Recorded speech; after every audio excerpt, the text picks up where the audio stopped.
नमस्कार, आप सबका स्वागत है। और आज हम आपको अपने इस क्लास में भाषा के से संबंधित दूसरी वीडियो लेकर के उपस्थित हुआ हूँ। जैसा कि आप जानते हैं कि भाषा के क्रम में इसके पहले की वीडियो क्लास में हमने आपको भाषा का अर्थ और भाषाओं का काल विभाजन एवं उनका विकास क्रम बताया था या पढ़ाया था। आज उसी क्रम में हम आपको अपभ्रंश भाषा से निकलने वाली उपभाषाएं एवं बोलियां कौन कौन सी हैं उस संबंध में अपनी यह क्लास लेकर के उपस्थित हुआ हूं। तो आइए ज़्यादा समय ना लेते हुए हम अपभ्रंश से बनने वाली या निकलने वाली कौन कौन सी भाषाएं हैं, उपभाषाएं हैं और उन उपभाषाओं से किन किन बोलियों का निर्माण हुआ है उसको हम देखते हैं। जैसा कि आप देख भी रहे हैं हमारे बोर्ड पर लिखा गया है अपभ्रंश भाषा से निकली उपभाषाएं बोलियां। ठीक, तो आइए हम ज्यादा समय नहीं लेते हैं। इसके पहले आपने देखा था हम थोड़ा और पीछे चलेंगे कि अपभ्रंश किस भाषा के अंतर्गत आती थी। तो आपने देखा था अपभ्रंश जो है मध्यकालीन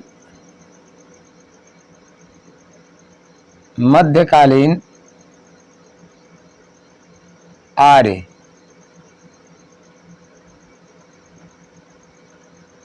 भाषा के अंतर्गत, मतलब मध्यकालीन भारतीय आर्य भाषा, पूरा क्लियर कर लेते हैं इसको, यानी मध्यकालीन भारतीय आर्य भाषा के अंतर्गत आती थी।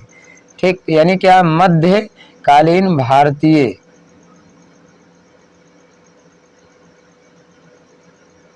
आर्य भाषा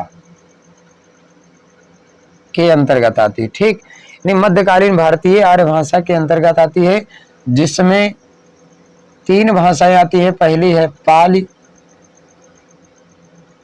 दूसरी है प्राकृत और तीसरी थी क्या, अपभ्रंश भाषा। अपभ्रंश भाषा। तो आज हम देखेंगे अपभ्रंश भाषा से कौन कौन सी उपभाषाएं बनी हैं, यानी अपभ्रंश भाषा से किन भाषाओं का निर्माण हुआ है उसको हम देखेंगे। तो अब ज्यादा समय न लेते हुए हम देखेंगे कि अपभ्रंश। ठीक, तो यानी देखिए हम इसको पहले देख लेते हैं, एक तरफ ऐसे समझ लेते हैं। एक तरफ लिखेंगे अपभ्रंश भाषा, जिससे समझ में रहे, एक तरफ लिखें अपभ्रंश भाषा, और दूसरी तरफ लिख लें, यानी क्या है, इधर लिखते हैं उपभाषाएं, उपभाषाएं या उपभाषा। ठीक, पहली क्या है उपभाषा कौन, तो हम देखते हैं पहली भाषा कौन सी है। ठीक, यानी इसके अंतर्गत कौन कौन सी, तो इसके अंतर्गत देखिए क्या, पहली जो अपभ्रंश है वह क्या, सौर सैनी। सौर सैनी, सौर सैनी अपभ्रंश। ठीक, इसके अंतर्गत कौन कौन सी आती है, तो इसके अंतर्गत 3 भाषा आती है, यानी उपभाषाएं आती है। पहली है पश्चिमी हिंदी, पहली है पश्चिमी हिंदी, दूसरी है गुजराती,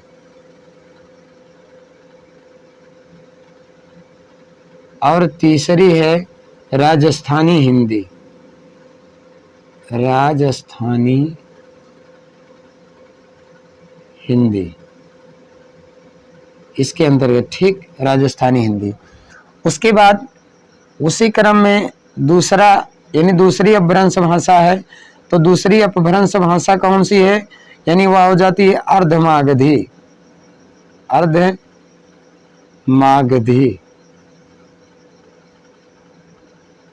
अपभ्रंश भाषा। अपभ्रंश भाषा। ठीक, इसके अंतर्गत कौन कौन सी आती है, तो इसके अंतर्गत केवल एक भाषा आती है, कौन सी, पूर्वी हिंदी। ठीक, पूर्वी हिंदी, इसके अंतर्गत केवल पूर्वी हिंदी। उसी क्रम में तीसरी जो है यानी क्या खस है, तो खस अपभ्रंश के अंतर्गत कौन कौन सी आती है, तो जैसे खस, खस अपभ्रंश, खस अपभ्रंश, खस अपभ्रंश के अंतर्गत यानी क्या है, यहाँ पर पहाड़ी हिंदी, केवल पहाड़ी हिंदी आती है, पहाड़ी हिंदी। ठीक, उसी क्रम में चौथा यानी जो है वह है ब्राह्मण, ब्राह्मण अपभ्रंश, यानी क्या ब्राह्मण अपभ्रंश है, ब्राह्मण अपभ्रंश। इसके अंतर्गत यानी जो है सिंधी आती है, सिंध प्रदेश की यानी सिंधी। ठीक, उसी यानी अगला जो है पांचवा है क्या, पैसाची अपभ्रंश,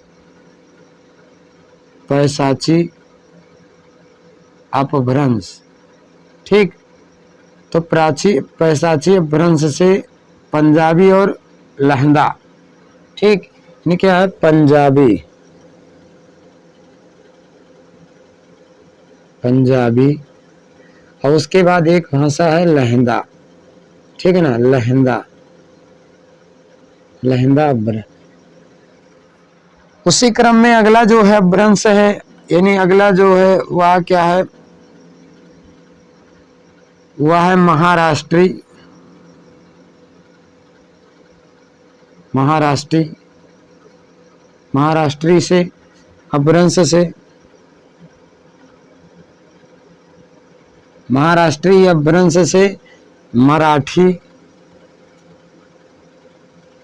मराठी। उसी क्रम में सातवां जो है वह क्या है, मागधी, मागधी अपभ्रंश, मागधी अपभ्रंश से यानी क्या है बिहारी, बिहारी। उसी में बंगला,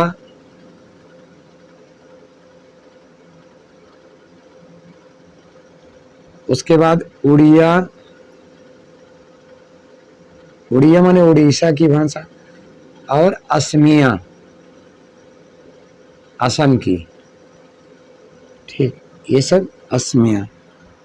तो उड़िया हो गई, उसके बाद असमिया हो गई। ठीक, तो यहाँ पर हमने क्या देखा, अपभ्रंश भाषा से निकली उपभाषाएं। अब बोलियां हम देखेंगे इसके बाद, पहले इसको हम एक बार क्या है रिपीट कर लेते हैं, यानी रिवाइज कर लेते हैं, या एक बार इसको हम पुनः देख लेते हैं। जैसे आज हम पढ़ रहे हैं अपभ्रंश भाषा से निकली, पहले हम उपभाषा देख रहे हैं। कौन सी देख रहे हैं, उपभाषा। तो देखिए मध्यकालीन भारतीय आर्य भाषा, यानी मध्यकालीन जो भारतीय आर्य भाषा है उसको, उसके अंतर्गत तीन भाषाएं आती। कौन कौन सी, पाली भाषा, अपभ्रंश, प्राकृतिक भाषा और अपभ्रंश भाषा। तो पाली जो थी वो बौद्ध धर्म की भाषा थी, प्राकृतिक जो थी उसी का ही यानी अपभ्रंश का पूर्व रूप था। तो अपभ्रंश को तीन क्या है, अपभ्रंश को 7 भागों में बांटा गया है। कौन कौन से हैं, जिसको हम यहाँ पर देख रहे हैं, और इन्हीं के द्वारा ही, इन्हीं भाषाओं के द्वारा ही बोलियों का निर्माण हुआ है, यानी उपभाषाओं के द्वारा बोलियों का निर्माण हुआ है। तो उसको हम अगले पेज में देखेंगे, लेकिन पहले इसको हम एक बार यानी क्या है पुनः इसको रिपीट कर लेते हैं, यानी रिवाइज कर लेते हैं। तो देखिए यहाँ पर क्या है, आज हम जैसे सौर सैनी अपभ्रंश, तो सौर सैनी जो अपभ्रंश है, सौर सैनी अपभ्रंश के अंतर्गत आते हैं पश्चिमी हिंदी, गुजराती और राजस्थानी हिंदी। अर्धमागधी अपभ्रंश है, अर्धमागधी अपभ्रंश के अंतर्गत केवल पूर्वी हिंदी आती है। इसके अंतर्गत जैसे पूर्वी हिंदी के अंतर्गत कौन कौन सी, ये तो पूर्वी हिंदी के अंतर्गत जो आती है वो अवधी, बघेली और छत्तीसगढ़ी 3 बोलियां आती है। ठीक, उसके बाद इसको अगले में बताएंगे। उसके बाद खस अपभ्रंश है, तो खस के अंतर्गत क्या आती है, पहाड़ी आती है। ब्राह्मण है, तो ब्राह्मण के अंतर्गत सिंधी आती है, सिंध प्रदेश की। पैसाची अपभ्रंश है, पंजाबी और लहंदा आती है। महाराष्ट्रीय अपभ्रंश है, इसके अंदर केवल मराठी आती है। उसके बाद क्या है, अपभ्रंश यानी क्या, मागधी अपभ्रंश, बिहारी, बंगला, उड़िया, असमिया। अब इसको हम थोड़ा एक यानी आसान ट्रिक से समझ लेते हैं, यानी तरीका है, यानी सूत्र बना करके हम ट्रिक से कैसे याद कर सकते हैं, तो इसको हम देख लेंगे। जैसे मान लीजिए इसके लिए हम यानी पहले के लिए हम ट्रिक देख लेते हैं, कौन कौन सा ट्रिक हो सकते हैं, यानी सौर सैनी अपभ्रंश के लिए कौन सा ट्रिक हो सकता है। ठीक, तो इसको हम देख लेते हैं कि ट्रिक कौन सा हो सकता है, यानी इसके लिए कौन से ट्रिक हो सकते हैं। तो हम ट्रिक देखते हैं। जैसे इसके लिए जो ट्रिक होगा वो होगा कौन सा, सौर, ठीक, सौर पगु, ठीक है, सौर पगु राज, सौर पगुराज, यानी ये ट्रिक सौर पगुराज मतलब देखिए सौर हो गया, सौर सैनी अपभ्रंश हो गया, यानी हो गया क्या, इससे हो गया क्या, सौर सैनी अपभ्रंश हो गया, ये तो हो गया। उसके बाद पा से हो गया पश्चिमी हिंदी, पश्चिमी हिंदी, और गा से हो गया, देखिए पा से हो गया पश्चिमी, गा से हो गया, गु है तो गु से हो गया क्या, गुजरात, और राज, राज है तो राज से हो जाएगा क्या, राज से हो जाएगा राजस्थानी, राजस्थानी हिंदी। ठीक, तो ये हो जाएगा क्या, सौर पगुराज, मतलब सौर पगुराज। सौर माने देखिए सौर सैनी अपभ्रंश के अंतर्गत कौन कौन सी हिंदी यानी वो भाषाएं आती हैं, तो पा से हो गया पश्चिमी हिंदी, गु से हो गया गुजराती हिंदी, और क्या है रा से, राज हो गया तो रा से हो गया क्या, राजस्थानी हिंदी। तो ये ट्रिक हमारा सही हो गया, ये क्लियर है, यानी क्या, सौर पगुराज। उसके बाद फिर है अर्धमागधी के अंतर्गत केवल एक ही आता है, उसको तो ऐसे ही याद कर सकते हैं। और खस के अंतर्गत केवल पहाड़ी आता है, खस पहाड़ी, इसको ऐसे भी याद कर सकते हैं। बराचड़ के अंतर्गत केवल सिंधी आती है। उसके बाद पैसाची के अंतर्गत पैंपला, यानी इसको ऐसे, इसके लिए सूत्र हम क्या बना सकते हैं, ट्रिक क्या बना सकते हैं, या इसके लिए ट्रिक जो हो सकता है या सूत्र हो सकता है क्या, पैंपला, ठीक, पैंपला, पैंपल, या इसको ऐसे कह सकते हैं पैंपल। अब देखिए पै का हो जाएगा, पै का हो जाएगा क्या, पैसाची, पै का हो गया पैसाची अपभ्रंश, आगे जोड़ लेंगे। और पैम, ये पा लगा तो इस प का मतलब हो गया पंजाब, पंजाबी, और ई का यानी ला का हो गया क्या, लहंदा।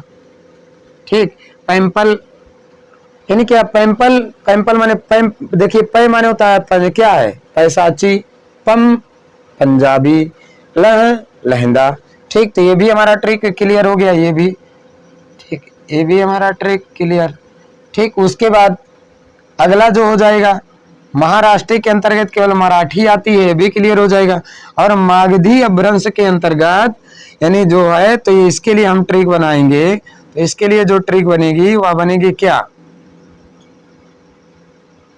इसके लिए जो ट्रिक बनेगी वह क्या बनेगी, इसके लिए, तो इसके लिए जो हो जाएगा कि हम ट्रिक बना लेंगे,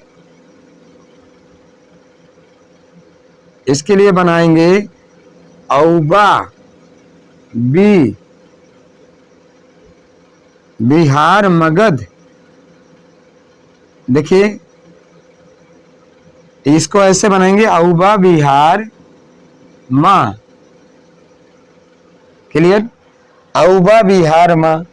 तो ये ट्रिक भी हमारा क्लियर हो जाएगा, यानी जैसे क्या हो जाएगा, औबा बिहार माँ, तो जैसे माँ को आप कहे पहले कर लीजिए अपने दिमाग से, यानी माँ का हो जाएगा क्या, माँ का हो जाएगा क्या, मागधी, मागधी अपभ्रंश, मागधी अपभ्रंश।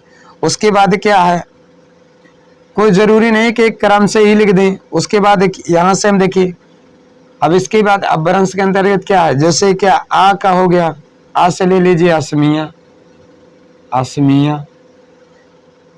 ऊ से हो जाएगा उड़िया, बा से हो जाएगा क्या, ठीक, बा से हो जाएगा बंगला, बंगला, बांग्ला, ठीक। और उसके बाद वी से हो जाएगा, बिहार है तो बिहारी, ठीक। बिहार से क्या हो जाए, मतलब बिहार से क्या हो गया, बिहार से हो गया क्या, बिहारी। तो यानी ये तो हमने ट्रिक के माध्यम से भी आपको बता दिया है कि आप इसको कैसे आसानी से तैयार कर सकते हैं। जैसे पहली जो ट्रिक हमने लगाई यानी वह क्या था, सौर पगुराज, यानी सौर पगुराज, सौर माने सौर सैनी, पग माने देखिए, पा माने पश्चिमी हिंदी, गु माने गुजरात और राज माने राजस्थानी। उसके बाद खस के अंतर्गत पहाड़ी हिंदी आ गई, यानी क्या हम इसको ट्रिक के द्वारा भी तैयार कर सकते हैं। तो हमने क्या ट्रिक भी आपको बता दिया है कि आप इस ट्रिक के द्वारा इसको आसानी से तैयार कर सकते हैं। तो आज हमने आपको इस क्लास में यानी कि अपभ्रंश से बनने वाली उपभाषाओं को पढ़ाया है। अगले क्लास में हम यानी क्या उपभाषाओं से किन किन 18 बोलियों का जन्म हुआ है उसको हम पढ़ाएंगे। तो यहाँ पर थोड़ा हम अभी और यानी समझ लेते हैं कि यहाँ प्रश्न कैसे पूछा जाएगा। जैसे ऐसे प्रश्न पूछा जाएगा कि निम्नलिखित में से अपभ्रंश से अपभ्रंश यानी क्या है, सौर सैनी अपभ्रंश से किन भाषाओं का जन्म हुआ, यानी क्या किन उपभाषा का जन्म हुआ है, या निम्नलिखित में से कौन सौर सैनी अपभ्रंश के अंतर्गत आता है। तो यहाँ से कोई भी परीक्षा हो उत्तर प्रदेश की, यानी क्या है, यानी यूपी की कोई भी परीक्षा हो, चाहे टीजीटी की हो, चाहे पीजीटी की हो, चाहे बीएड की हो, उसके बाद चाहे लेखपाल की हो या अन्य यूपी लेवल की परीक्षा हो जिसमें हिंदी के प्रश्न आते हैं, तो यहाँ से एक ना एक प्रश्न आपको अवश्य देखने को मिलेंगे जो आज हमने आपको पढ़ाया है, ठीक। तो यानी क्या है, अगले में हम आपको उपभाषाओं से संबंधित कौन कौन सी बोलियां हैं उसको पढ़ाएंगे, ठीक है।